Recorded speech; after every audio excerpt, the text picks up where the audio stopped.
might say that a man's or woman's home is his or her castle, right? But if you rent your house or apartment, the castle actually belongs to someone else. And if it's time to freshen things up a little, you don't want to spend a fortune on a place you don't own. So how do you get the maximum bang for the minimum buck? That's what they used to call me, the minimum buck. Here to give us the ideas is real estate expert John Adams. John, how are you today? I was going to say you're the maximum buck. So. Hopefully not, but we'll see. All right, so if I'm renting a house or apartment, what can I do to make the place my own without spending money that I'm not going to get back? You're not going to get it back, and that's realistic. But at the same time, you want the place to sort of feel like yours, and you want to put your mark on it, and that's appropriate. There's a fine line between what you can and can't do. Here are my top 5 things that you can do. Okay. All right, number 1, rearrange the furniture. Now, the older you get, the less you want to pick up the sofa. There's an online program called planner5d.com. It's free, and it's very intuitive. It allows you to rearrange the furniture in your room. You build the room, you put the furniture in it, you can move it around in 2D and then 3D, which really gives you a good idea what you're looking at. So you can see the room in a variety of different ways, and it really takes on a different character. Saves the back. Hey, Buck, move the couch over here. No, I don't like it there. That's it. Yeah, exactly. All right, how about mirrors? Mirrors, number 4. Mirrors trick the eye. The human eye is trained to believe what it sees, especially if it can see it clearly. And you can pick up a 3x4 foot mirror at a big box store for, under $40 sometimes.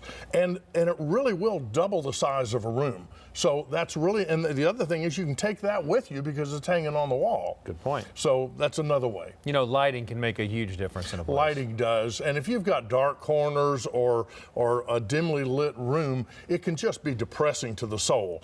And that's where I believe a couple of things. These pendant lamps that hang from the ceiling are very inexpensive, sometimes $10, $15, and they really light up an area. Also, don't forget, if you can have a torchiere lamp, I spoke French, a tall floor lamp. I had no idea you spoke French. Well, I don't. Torchiere.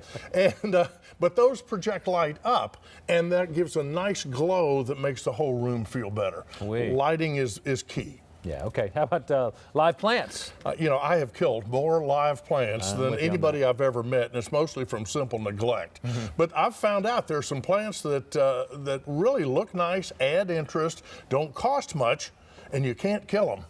My favorite is the sweet potato vine. Just take a sweet potato, particularly an old one that might have 3 or 4 eyes, stick some toothpicks in it, suspend it over a wide mouth jar or something, and in a couple of weeks it'll have roots and stems, and you just let that hang from a high area. All of a sudden, why spend $15 for or $25 for a hanging plant when you can do it yourself?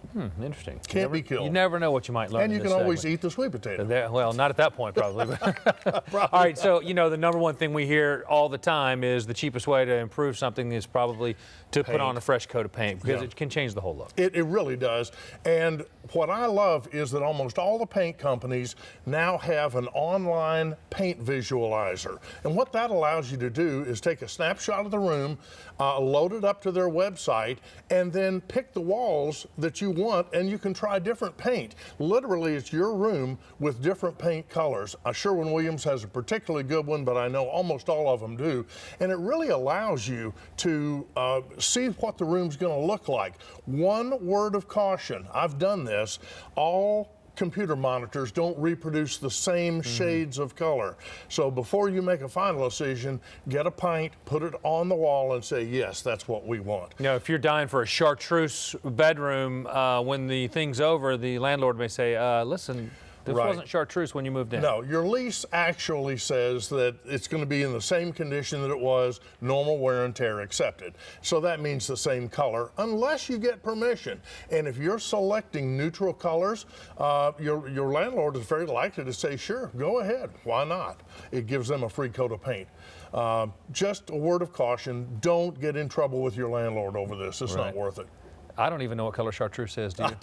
I know I don't want it in my bedroom. I don't have any idea. I'm sure my landlord wouldn't want that either. John, thanks a lot. And for more real estate tips, use the Fox 5 Atlanta app and look for the viewer information story. And let me know what color chartreuse is. I guess I'll just Google it. All right, 8:43 is your time. Coming up on Good Day Atlanta, taking karaoke, oh boy, to the next